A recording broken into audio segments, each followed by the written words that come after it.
¿Qué tal? ¿Cómo le va? Muy buenas noches. Muy buenas noches. Qué bueno que está con nosotros. Gracias. Bienvenido a una emisión más de EduByte. Me da gusto saludarle. Soy Enrique Lascano y le saludo en nombre de todos mis compañeros de este equipo de trabajo. Gracias que nos acompaña. ¿Cómo le fue? ¿Cómo le fue de rosca? A ver, cuénteme. ¿Fue bien? ¿Sacó usted el niño en la rosca? ¿Le va a tener que poner los tamales, el chocolate o el atole el día 2 de febrero, que es el día de las candelas, de las velas, el día de la Candelaria?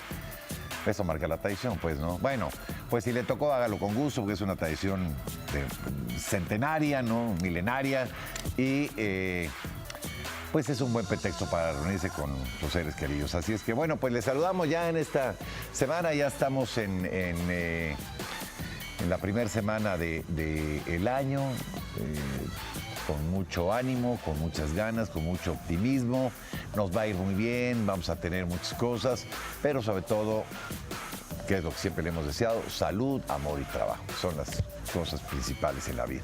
Así es que en este ánimo, les saludamos y le invitamos a que se quede con nosotros durante los próximos minutos. Vamos a tomarle juntos el pulso a México y al mundo en estos temas. Aquí comenzamos.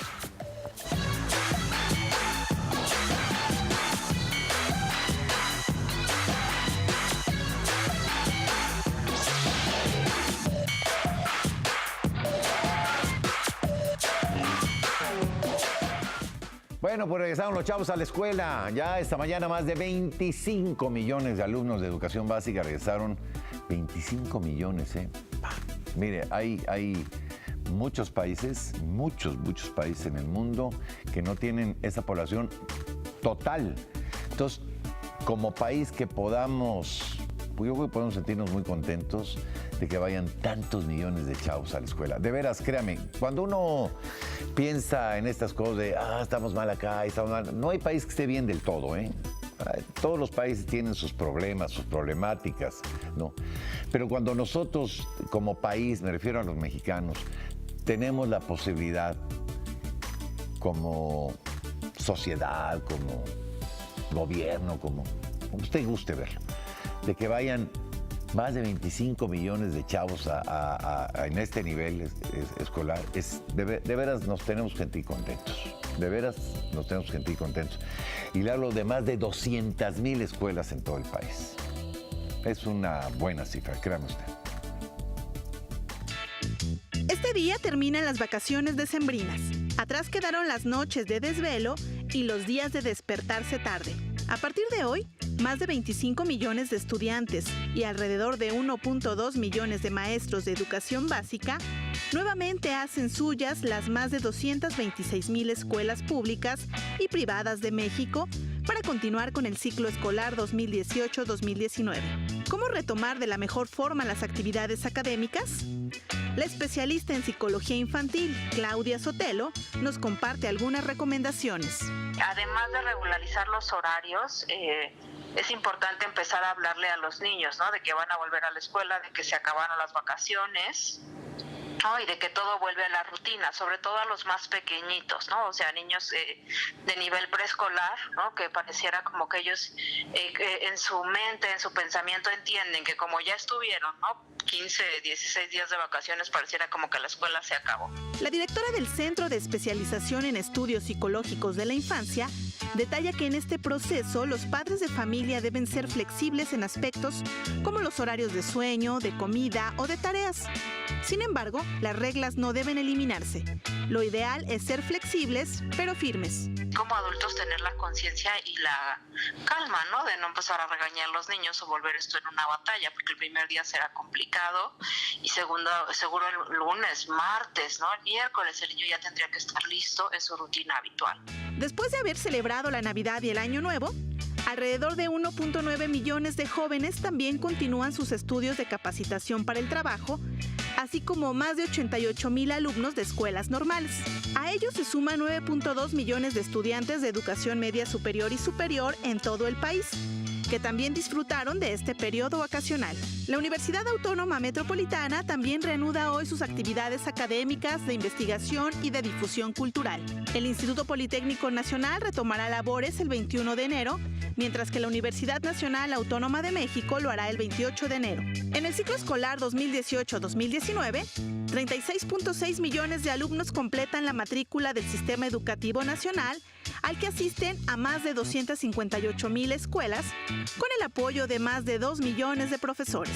El próximo periodo vacacional será del 15 al 26 de abril, con motivo de la Semana Santa. Con respecto al regreso a clases, el secretario de Educación Pública, Esteban Moctezuma, envió un mensaje vía redes sociales. En él aseguró que durante esta administración los niños serán el centro de atención de todo el sistema educativo. A todas las niñas, niños y jóvenes que inician el día de mañana, el primer día de clases de 2019, un gran saludo de Esteban Moctezuma, secretario de Educación Pública. Por primera vez en la historia verán que este año, cuando se discuta la iniciativa de ley que envió el señor presidente de la República para modificar el artículo 3º constitucional, ustedes van a ser el centro de atención de todo el sistema educativo. Y ese es un gran logro que tenemos que festejar con hechos. Y al 1.200.000 maestras y maestros, que por cierto pude hablar con miles de ustedes el año pasado durante los foros educativos, vamos a trabajar mucho este año en la descarga administrativa. Es una cosa que en todos lados me dijeron que están muy cansados de tener tanto tiempo para llenar cuestionarios que les quita tiempo para estar con sus alumnos y preparar mejor sus clases. Así que en el trabajo, en la comunicación, en el diálogo permanente, vamos a tener un 2019 muy provechoso y con una academia de directores y supervisores para mejorar su actualización. Grandes proyectos que vamos a realizar para grandes mexicanos que saben que el futuro de México está sustentado en una educación con equidad y de calidad. Felicidades. Bueno, pues el mensaje de Esteban Moctezuma Barragán, secretario de Educación Pública, por el inicio de este periodo escolar. Y este lunes, durante el regreso a clases, pues. Y durante su conferencia matutina, el presidente Andrés Manuel López Obrador también se pronunció respecto al reinicio de clases, reinicio de clases en las escuelas de educación básica. Vea usted. Hoy regresan a clases los niños y empieza la normalidad en la Ciudad de México, en la capital de la República y en las capitales de los estados. También en esta semana vamos a comenzar con el apoyo a los jóvenes, la contratación de jóvenes que van a trabajar de aprendices, capacitándose para el trabajo. Se va a iniciar también esta semana.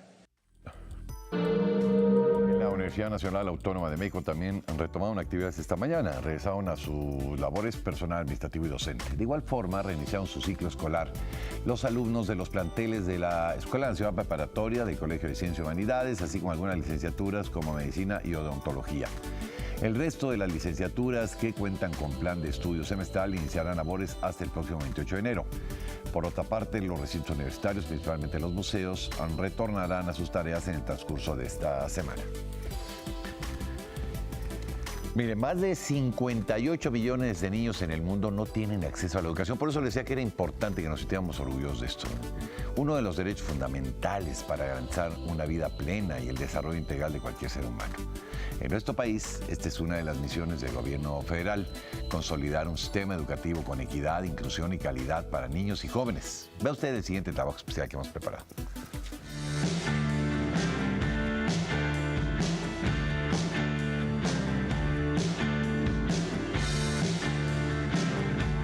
La educación es un derecho humano fundamental. La Declaración Universal de Derechos Humanos establece que debe ser gratuita y obligatoria. La declaratoria detalla que la educación tiene por objeto el pleno desarrollo de la personalidad humana, favorecerá la comprensión, la tolerancia y la amistad entre todas las naciones y todos los grupos étnicos y religiosos. Se trata de un derecho clave debido a que permite el completo ejercicio y disfrute de todos los demás derechos humanos, así como los civiles, culturales, económicos, sociales y políticos. De ahí que su implementación es un requisito previo para la democratización y para la total participación de todos los ciudadanos en todas las esferas de la vida. Sin embargo, en el mundo, 58 millones de niños no acceden a la educación. En México, 96% de las niñas y niños de 6 a 14 años asisten a la escuela, aunque todavía más de 4 millones de niños y adolescentes todavía están fuera del sistema educativo. La población indígena es el grupo con mayor riesgo de no acceder ni concluir la educación básica, así como no lograr los aprendizajes esperados. Y es que la asistencia escolar de la niñez indígena es menor que de quienes viven en zonas urbanas o ciudades. Y esta situación se agrava si residen en localidades pequeñas, apartadas o con un grado de marginación elevado, donde 1 de cada 10 niños que habla una lengua indígena no asiste de manera regular a la escuela. Lograr que la educación sea un derecho para todos, independientemente de su origen o condición social, es uno de los principales objetivos del gobierno del presidente Andrés Manuel López Obrador.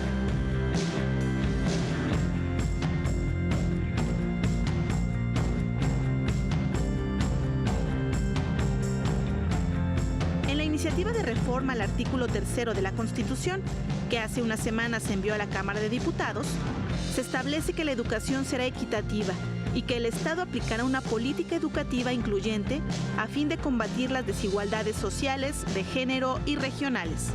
Además, se plantean los principios de integralidad, equidad y excelencia como principios de la educación.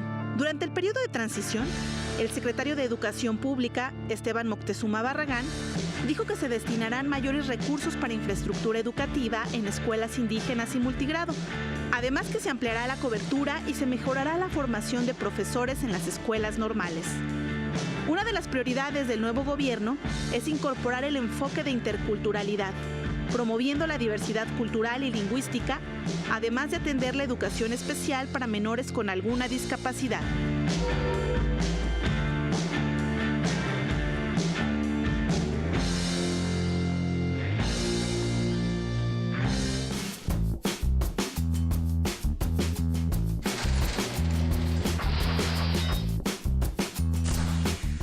En 1610, Galileo Galilei descubrió los 4 satélites mayores de Júpiter, que fueron nombrados Io, Calisto, Europa y Ganímedes.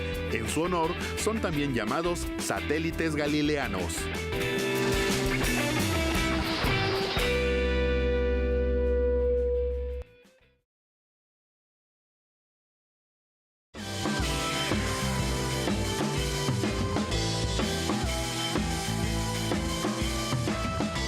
Mire, la semana pasada le presentamos un trabajo sobre los estudios que realiza el Politécnico Nacional para desarrollar mejores tratamientos que ayuden a combatir la esquizofrenia.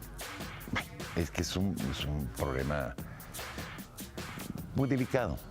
Para conocer más sobre este trastorno, me da mucho gusto que nos acompañe esta noche en el estudio la maestra María Rosa Palacios Heredia, es residente de Psiquiatría Infantil y de la Adolescencia del Instituto Nacional de Psiquiatría, doctor Ramón de la Fuente Muñiz.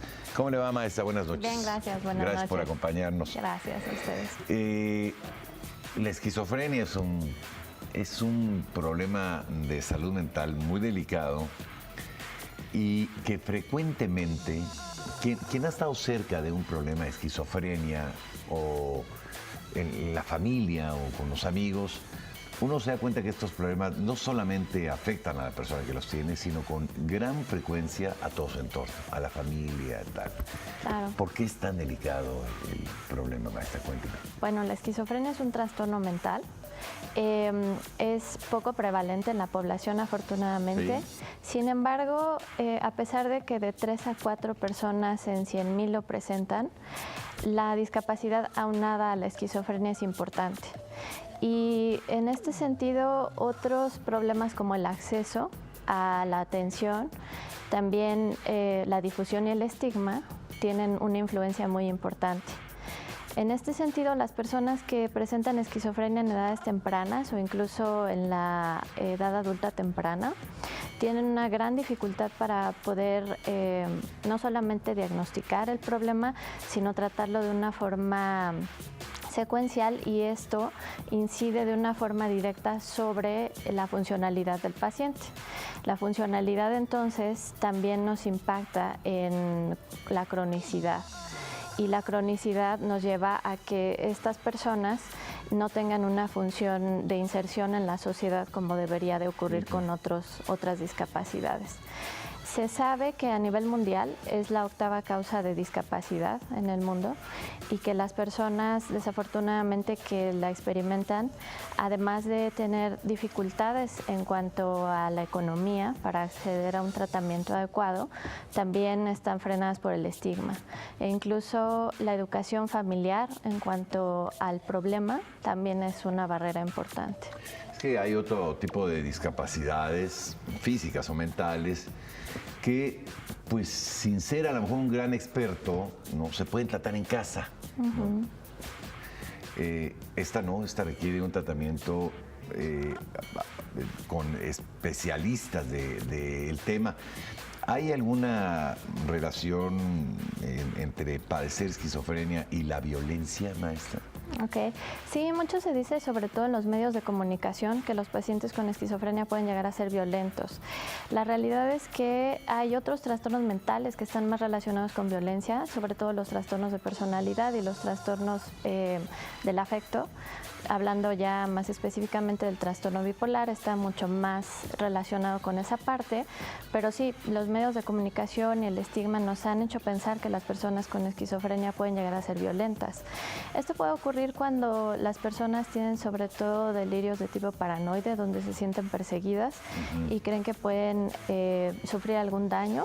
O también cuando alguna parte de la sintomatología que nosotros llamamos alucinaciones auditivas, que son percepciones inadecuadas, que alguien les habla. Exactamente, están relacionadas con ese sentido y les dan a pensar que alguien los quiere lastimar o que incluso tienen que hacer daño.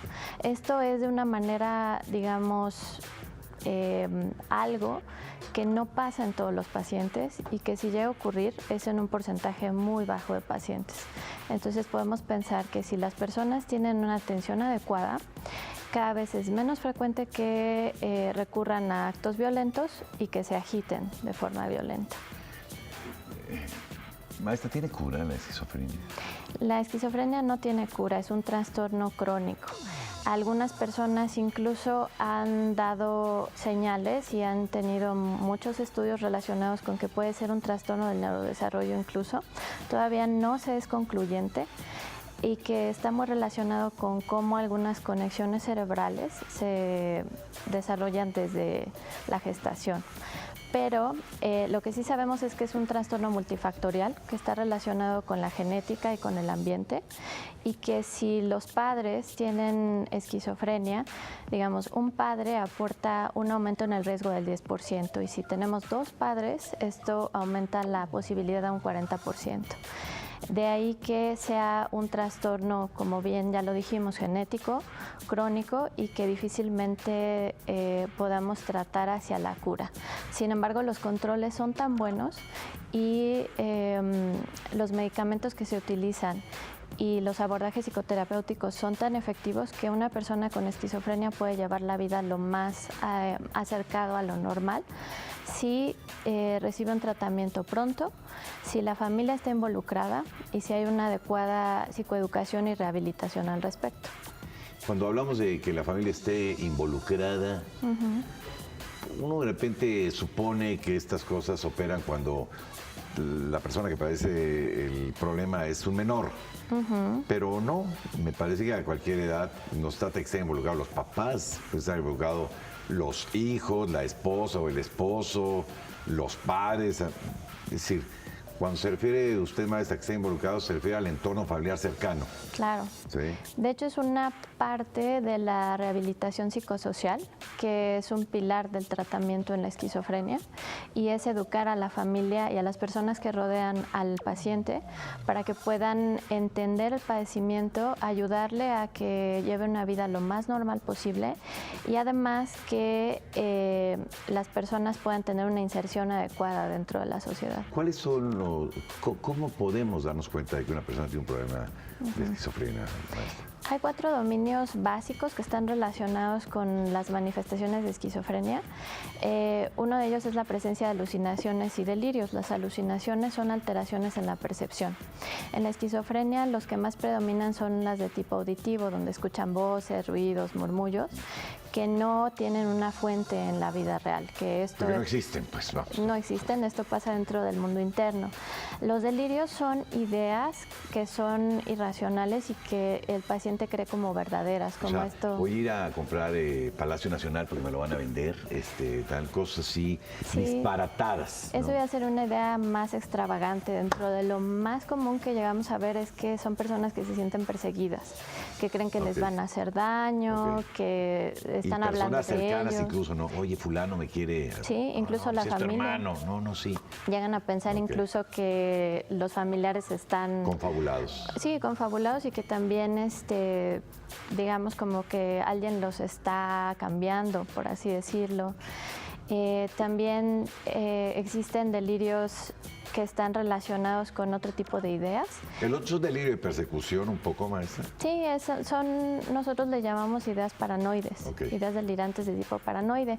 Y también están relacionados con que piensen que las personas están enamorados de ellos, que son de tipo erotomaníaco, etcétera, etcétera. Hay una gran gama relacionada con cómo el paciente vive este tipo de ideas. Y esa vivencia le da esa expresión al delirio. Y esas pueden ser, esa última, esas pueden terminar o ser violentas en algún momento. Las personas o que creen que alguien está enamorado de ellos o que ellas se enamoran de alguien sin ser correspondidos y pueden tener una actitud violenta cuando son rechazados o algo. Sí, en algunas ocasiones sí, por eso es importante controlar qué tan lejos se lleva esta idea, ¿no? Y darle una red de apoyo adecuada al paciente para que pueda reducir un poco la lógica a este tipo de situaciones y a pesar de creerlo, no actuar en consecuencia de ello. Y otras expresiones también dentro de la sintomatología básica para poder entender el fenómeno es que el pensamiento es distinto, cambia un poco la secuencia de la lógica que debería de llevar y a eso le conocemos nosotros como pensamiento alógico. Estos pacientes generalmente no responden lo que se les pregunta, algunas veces no comprenden bien la secuencia de las lecturas, de lo que se les está explicando y la última son los síntomas negativos, que es cuando los pacientes no pueden funcionar en la sociedad como normalmente lo hacían de manera cotidiana. Son pacientes que se aíslan, que evitan el contacto, que a veces incluso pasan mucho tiempo en la casa porque tienen predominio de estos síntomas y todo eso nos da una pauta para poder identificar el problema. A la par de eso, los profesionales indicados para valorar esto somos los psiquiatras y los psicólogos que están entrenados en este tipo de padecimientos, pero también un médico general podría tener alguna idea de cómo se está manifestando y hacer una referencia para los psiquiatras. Oiga, doctora, estamos hablando de que hay un momento en que puede despertarse la esquizofrenia o quien tiene esquizofrenia la tiene desde pequeño. Generalmente la enfermedad se manifiesta posterior a los 20 años, pero sí hay casos donde nosotros le llamamos esquizofrenia de inicio temprano, que se presenta antes de los 18 años, y cuando se presenta antes de los 12 años le llamamos de inicio muy temprano. Mientras más temprano, el pronóstico es un poco más delicado, es más difícil saber si el paciente va a lograr una adecuada inserción y una adecuada funcionalidad dentro de la sociedad. Sin embargo, mientras más pronto también es el tratamiento, esto mejora.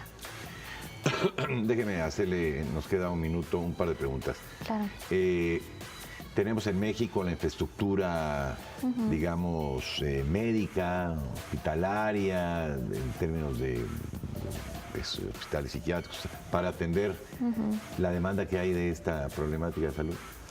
En el Instituto Nacional de Psiquiatría contamos con una clínica para trastornos psicóticos. No solamente tratan esquizofrenia, sino también otros trastornos relacionados con el fenómeno, y también en el Hospital Psiquiátrico Fray Bernardino Álvarez. Ajá. También hay dependencias de la Secretaría que son aparte de estos dos grandes hospitales, y en los centros comunitarios de salud mental se atiende. Cada estado tiene también sus propios institutos de salud. Sin embargo, hay estados que carecen de infraestructura en atención.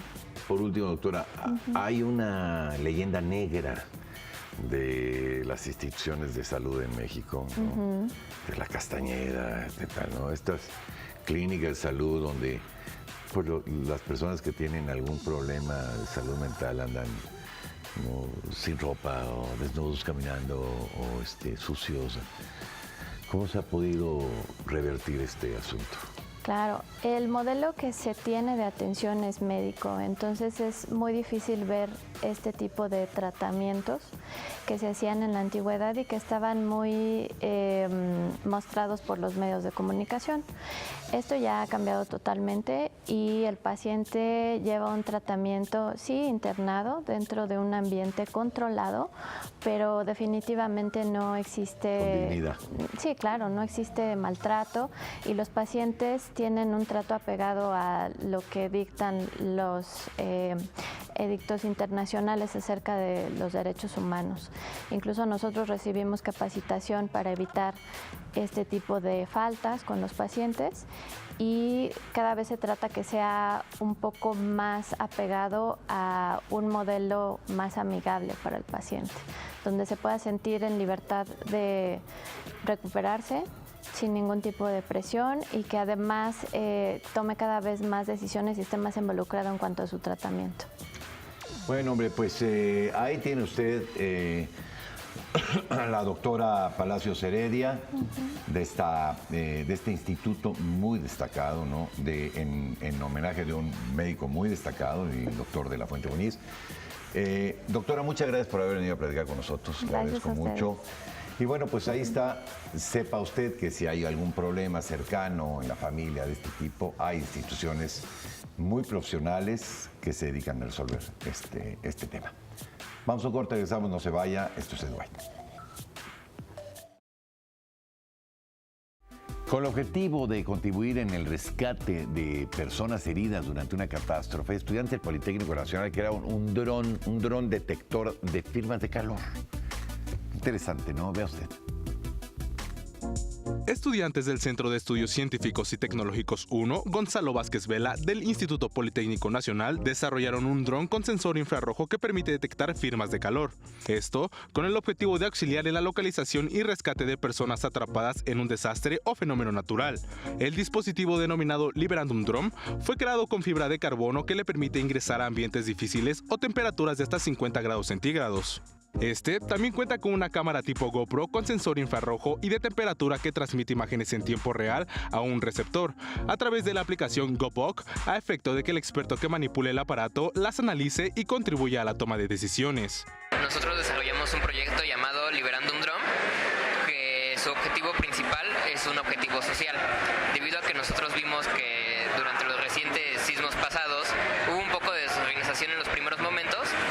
Lo que quisimos implementar fue un dron que ayudara en el momento del sismo, por lo cual hicimos un dron, le implementamos un cuerpo total de fibra de carbono para que fuera más apto al ambiente y finalmente no es lo mismo que usted vea desde su posición a la posición de un dron, por lo cual el dron cuenta con una cámara que tiene un sensor infrarrojo y un sensor de temperatura, lo cual al momento de estar elevado va a poder hacer dos funciones. La primera de ellas es el reconocimiento del terreno para ver qué desastres se están llevando a cabo y el experto que lo esté controlando pueda tomar la mejor decisión sobre cómo llevar a cabo la situación. Y la segunda, gracias a la cámara térmica, puede hacer la detección de cuerpos que se encuentren dentro de los escombros o en algún lugar en el que el humano no pueda llegar fácilmente. El dron alcanza una altura de 15 metros para efectuar mapeos del terreno y mediante fibras de calor detectar si hay personas o cuerpos atrapados. Además, cuenta con un controlador de vuelo para que el dron gire, una batería de 2.2 amperes, una placa de distribución de voltaje y corriente hacia los diferentes componentes del aparato, así como 4 controladores de velocidad. La región de Iberoamérica destina en promedio más del 5% del PIB, del Producto Interno Bruto, a educación y capacitación técnica, casi al mismo nivel de las naciones más desarrolladas. Esto se dio a conocer en un estudio elaborado por el Banco Interamericano de Desarrollo, el BID. Vea usted.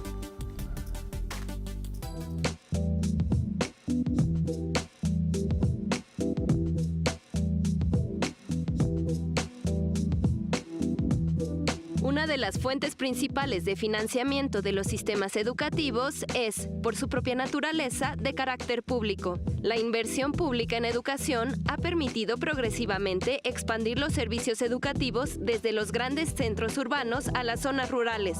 De acuerdo con el Banco Mundial, por cada dólar gastado en educación preescolar, se generan entre 6 y 17 dólares de beneficios públicos, en forma de capital humano más saludable y productivo. Datos de la UNESCO revelan que el gasto público en educación a nivel mundial se ubica en promedio en 4.9% del Producto Interno Bruto global. La inversión en educación, particularmente en educación superior, es una de las estrategias fundamentales para alcanzar el desarrollo de las naciones y ofrecer mejores estándares de vida a los pueblos. Esto contribuye a mejorar los procesos productivos, elevar los niveles de competitividad que exige el contexto internacional. Estamos seguros de que si hay un instrumento insustituible para el desarrollo, que debería y que ha de ser el principal pilar de inversión de nuestros gobiernos, ese es la educación. Porque la educación no es solo un derecho fundamental de la persona, es clave de desarrollo colectivo, es puerta a la economía. En promedio, Iberoamérica destina al sector de educación 5.1% del PIB, casi el nivel de las naciones más desarrolladas. Sin embargo, y pese a los esfuerzos regionales, los recursos públicos continúan siendo insuficientes. De acuerdo con la UNESCO, en el mundo aún hay más de 781 millones de personas adultas analfabetas. Una de las medidas tomadas de manera colaborativa se consolidó en mayo de 2008 en El Salvador, donde la Organización de Estados Iberoamericanos para la Educación, la Ciencia y la Cultura, OEI, en coordinación con la Conferencia Iberoamericana de Ministros de Educación, formularon el proyecto Metas Educativas 2021, una iniciativa que aspira a impulsar a la educación como fuerza transformadora en sociedades afectadas por la pobreza y la desigualdad, a las que se suma la incertidumbre económica y financiera de la región.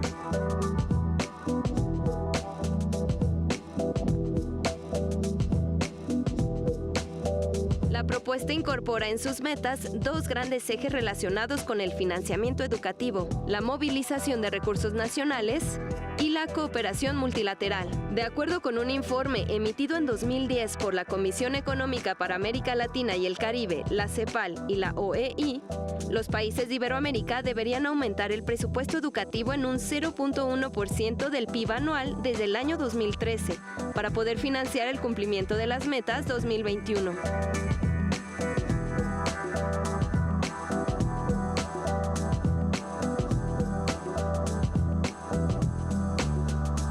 En la mayoría de países iberoamericanos, una gran parte del gasto en centros educativos se destina al gasto corriente, es decir, para la gestión de servicios y pagos de salarios. En México y Portugal, el 96% del presupuesto educativo se asigna a gastos corrientes, bienes y servicios, incluyendo la remuneración del profesorado y otros empleados. El promedio para los países de la OCDE es de 91%. De acuerdo con datos del Banco Mundial de 2014, en Chile, el gasto público destinado a educación representó el 19.9% de su Producto Interno Bruto. México destinó el 19.1%. Perú 16.2% y Brasil 15.7%. España y Portugal, por su parte, destinaron 9.5 y 9.9 respectivamente.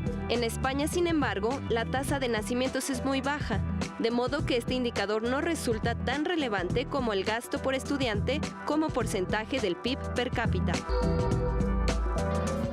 En Colombia, la educación se define como un proceso de formación permanente, personal, cultural y social que se fundamenta en una concepción integral de la persona humana, de su dignidad, de sus derechos y de sus deberes. Todos estos aspectos se conjuntan en un sistema educativo. Conózcalo. Según la Organización para la Cooperación y el Desarrollo Económicos, Colombia es el quinto país más grande de América Latina, con una población estimada de 47.6 millones de habitantes, que en su mayoría son jóvenes. Por eso la educación es vista como la principal prioridad para mejorar la prosperidad económica y social del país. Y hemos logrado, en un trabajo exhaustivo con el Congreso de la República, con el Ministerio de Hacienda, con el Ministerio de Educación, que los recursos de inversión para el sector superen los 4 billones de pesos, la cifra más alta de inversión que se haya visto en el sector educativo. Y también alcanzamos un presupuesto en educación que supera los 41 billones de pesos, también el presupuesto más alto que se ha asignado para la educación.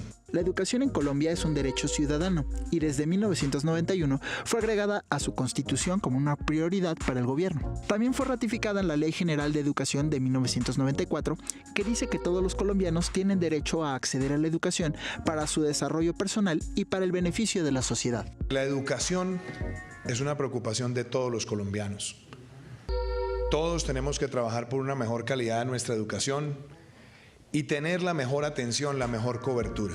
Actualmente la educación obligatoria en ese país es de 10 años y comprende desde los 5 hasta los 15 años de edad. El Ministerio de Educación de Colombia es el encargado de gestionar, coordinar y supervisar la educación del país, así como de asegurar que todos tengan acceso a ella. Su sistema educativo se organiza en educación formal, educación informal y educación para el trabajo o desarrollo humano. La educación reconocida como formal es aquella que se imparte en instituciones administradas por el Estado, sujeta a pautas curriculares y que lleva a recibir títulos. Se constituye principalmente por 5 niveles: inicial, preescolar, básico, medio y superior. A su vez, estos niveles tienen una serie de periodos que comprenden diferentes aprendizajes. La educación inicial comienza a los 3 años con el prejardín.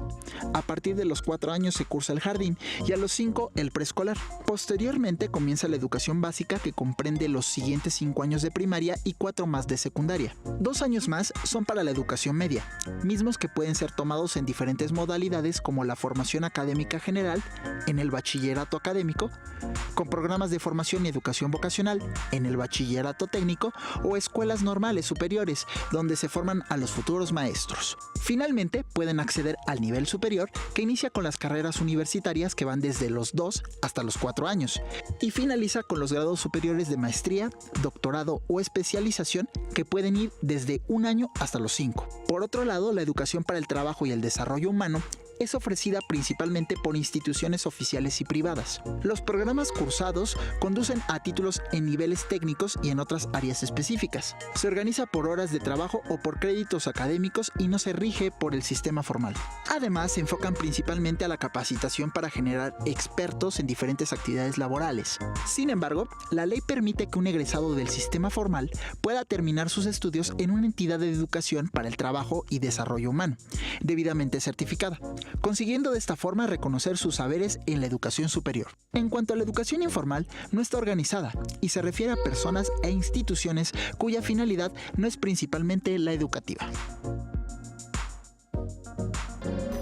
La Universidad Nacional de Colombia dio a conocer el calendario académico con miras a terminar el segundo semestre de 2018. En Bogotá las clases se retomarán a partir del 21 de enero para completar las 8 semanas del semestre y poder dar inicio con el ciclo 2019 durante la segunda semana de abril.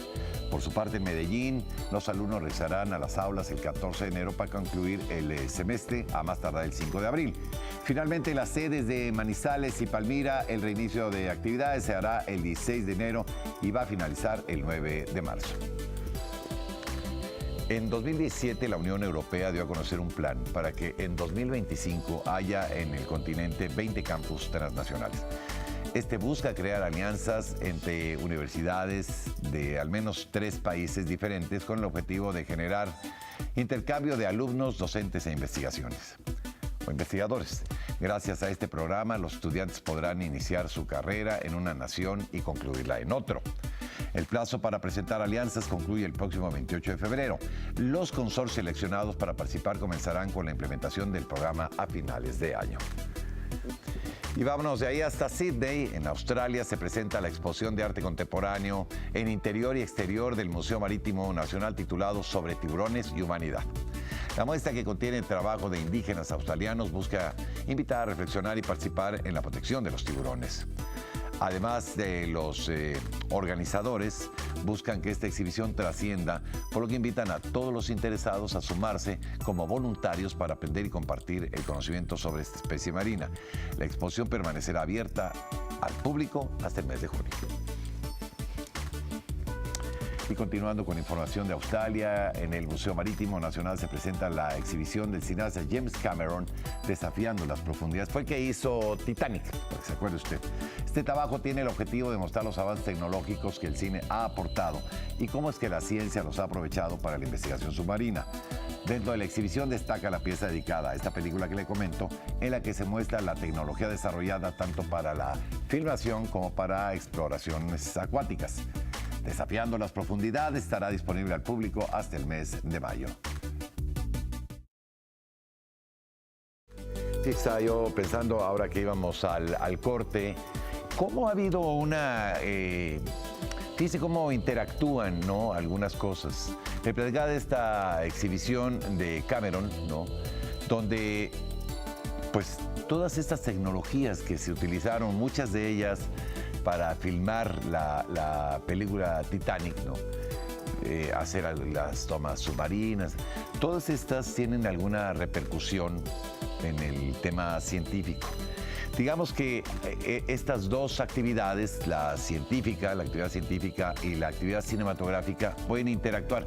Y estaba yo recordando, a propósito de felicitar al maestro Cuarón, porque por primera vez México ganó el Globo de Oro, él como mejor director, Roma como mejor película, como en algún momento, cuando gana él el reconocimiento del Oscar con la película Gravity, esta tecnología para hacer esa película con la que gana él pues que es quizá el premio, voy a decir algunos, ¿no?, que hay otros, ¿no?, Cannes, el Globo de Oro, el Oso de Berlín, pero bueno, uno de los premios más acreditados, cuando menos el más famoso en términos cinematográficos. Esta tecnología para filmar como lo hizo Cuarón no existía. Él la inventa junto con su hijo, crean esta tecnología para hacer estas tomas que parecen realmente filmadas en el espacio, ¿no? Son sorprendentes. No había la tecnología para hacerla. Él inventa, crean la película, el argumento, y entonces empieza a ver, bueno, ¿ahora cómo la vamos a filmar? Pues no hay, bueno, pues vamos a inventar. Entonces, hay un trabajo muy interesante entre la ciencia, ¿no?, la aplicación de algunas tecnologías científicas y la producción cinematográfica. Uno difícilmente hoy podemos ver, y la película de Cuarón es un ejemplo de ello, una película que gane muchos premios, que sea muy atractiva, sin tener todas estas aplicaciones científicas, ¿no?, los elementos de los efectos por computadora que se hacen ahora en muchas películas. No, Roma es una película, incluso en blanco y negro, que nos acerca a una historia pura, sencilla, pero por ello extraordinaria, ¿no? Entonces, sí hay algunas aportaciones, hay películas que salen de esto, pero mire, Cuarón fue de los extremos, ¿no? Primero crea una tecnología para hacer una película como Gravity y luego, al más puro estilo, pues gana muchos premios. Esperemos que también gane el Oscar, ¿no?, con esta película, y pues irá de extremo a extremo, ¿no? Desde las películas con una gran tecnología a una, pues incluso filmada en blanco y negro. Bueno, pues ahí está.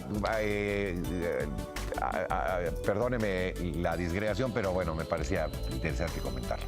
Bueno, continuando con la información, acercar a los niños al arte y fomentar su capacidad creadora para que puedan aplicarla en su vida son parte de los objetivos del proyecto San Carlos Visita tu Comunidad. Conózcalo. Acercar a los niños a diversas disciplinas artísticas es clave para fomentar su capacidad creadora y educativa. He aprendido mucho a hacer origami. También he aprendido otras cosas, pero muchas cosas como manuales, muchas técnicas de tejido. Con el propósito de llevar a los más pequeños a descubrir nuevos ámbitos culturales, el Museo Nacional de San Carlos cuenta con un programa extramuros que pretende beneficiar a los más pequeños de la familia. El proyecto San Carlos Visita tu Comunidad busca beneficiar a niños de entre 5 y 16 años por medio de instructores y pedagogos especializados en diversas actividades artísticas.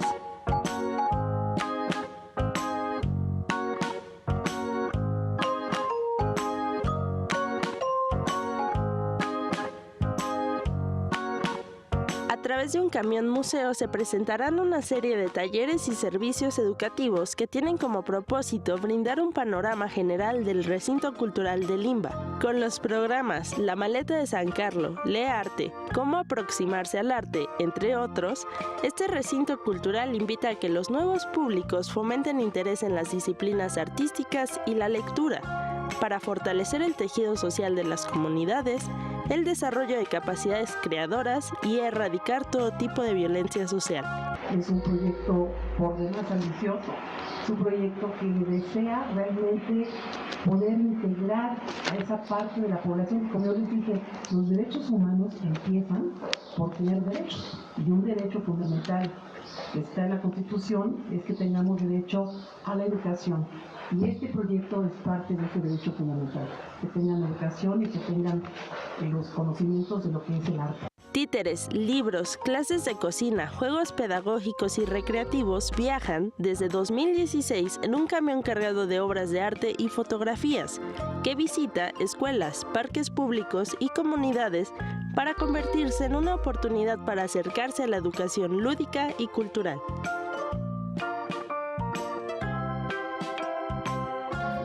La última obra del artista estadounidense Nancy Spero se exhibe en el Museo Tamayo Arte Contemporáneo. Esta es la primera exposición a gran escala en nuestro país de la creadora original de Cleveland. Paper Mirror llega a México y es la primera exposición a gran escala de la pintora Nancy Spero, fallecida en Nueva York en 2009. La exposición presenta el amplio trabajo de la artista originaria de Cleveland a lo largo de 50 años de producción y cuenta con alrededor de 100 obras.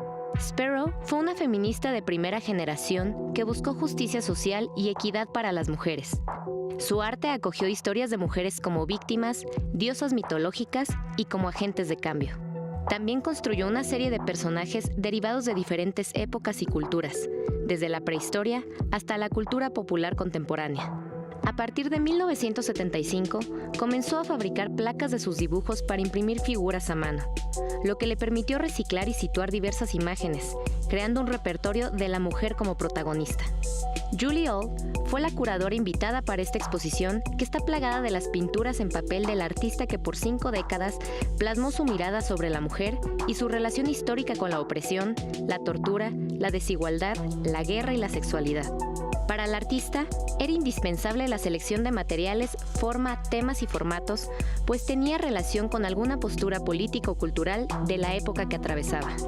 La curadora comentó que la primera parte de la exposición tiene un ritmo cronológico y en la última sala se entremezclan diversas obras de impresión sobre papel que realizó desde los años 80 hasta los 2000.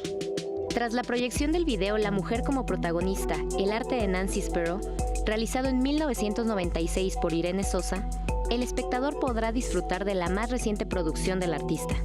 Para O, el Museo Tamayo es un espacio fantástico en términos arquitectónicos para desplegar las piezas de Nancy, y al estar cerca del Museo de Antropología, hace posibles estas referencias cruzadas. La muestra se presenta hasta el 17 de febrero y da testimonio de trayectoria profesional del artista, considerada como una de las primeras feministas y activistas.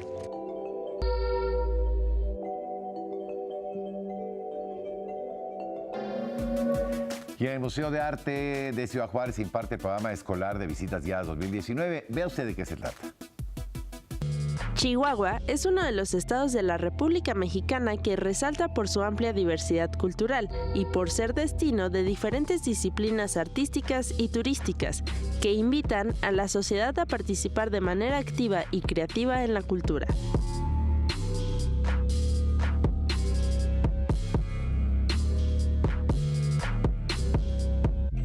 En este 2019, el Museo de Arte de Ciudad Juárez inicia el año con una amplia serie de actividades para disfrutar de los derechos culturales y las tradiciones del país. Su principal propuesta es el Programa Escolar de Visitas Guiadas 2019, integrado por 2 ciclos de recorridos. Tiene como objetivo abordar aspectos generales del museo y de las exposiciones, y complementarse con diversos talleres, ejercicios de reflexión y funciones de títeres.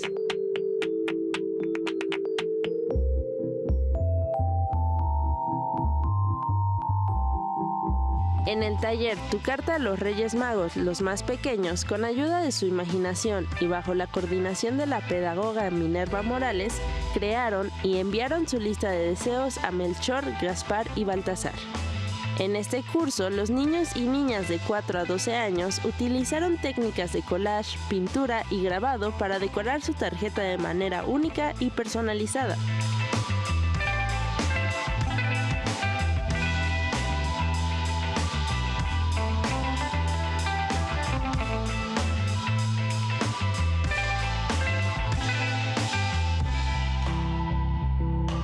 Asimismo, el 17 de enero a las 18 horas se ofrecerá el recital de guitarra del Dúo del Desierto, integrado por los jóvenes músicos mexicanos Daniel Monroy y Edgar Camargo. Por su parte, el 19 de este mes será la presentación de la colección de libros infantiles Aros, espacio donde el artista plástico y escritor autodidacta Aureliano Aros busca presentar al público relatos tradicionales mexicanos.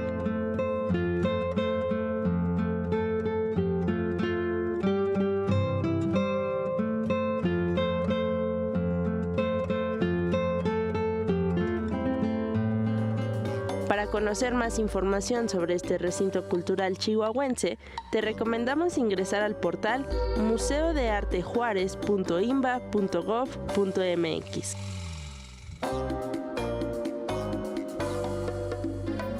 Pues ya nos vamos, oiga, ya nos vamos. Gracias por habernos acompañado en esta noche de inicio de semana laboral, ¿no? Para muchos. Gracias y por supuesto la invitación para que el día de mañana nos encontremos en este mismo espacio a la misma hora en una emisión más de Uruguay. Por ahí van a aparecer, ahí están apareciendo la posibilidad de comunicarse a través de las redes sociales con este equipo de trabajo, ahí en lo personal con un servidor. Escríbanos, coméntenos qué le gustaría, de qué tema le gustaría que platicáramos en este espacio, qué tema le gustaría que tratáramos, con quién le gustaría, con qué personaje le gustaría que platicáramos, a quién le gustaría que invitáramos aquí al estudio a conversar. Ya sabe usted que, bueno, y más ahora en este reinicio de año, porque, bueno, pues siempre los finales de año son ejercicios para evaluar, ¿no? El haber y el deber, ¿no? Y bueno, en esta intención de servirle mejor, háganos llegar sus comentarios, siempre bienvenidos, sus críticas siempre bienvenidas también. Y pues estos temas que le gustaría que abordáramos. Así que por lo demás, pues muchas gracias. Gracias en nombre de todos mis compañeros de este equipo de trabajo. Gris, gracias. Te extrañamos ahora que no estuviste. Bueno, qué bueno que ya estás por acá. Saludos y los espero el día de mañana. Yo soy Enrique Lascano. Que tenga usted, como siempre, lo que resta de ella, una aventurosa noche. Hasta mañana.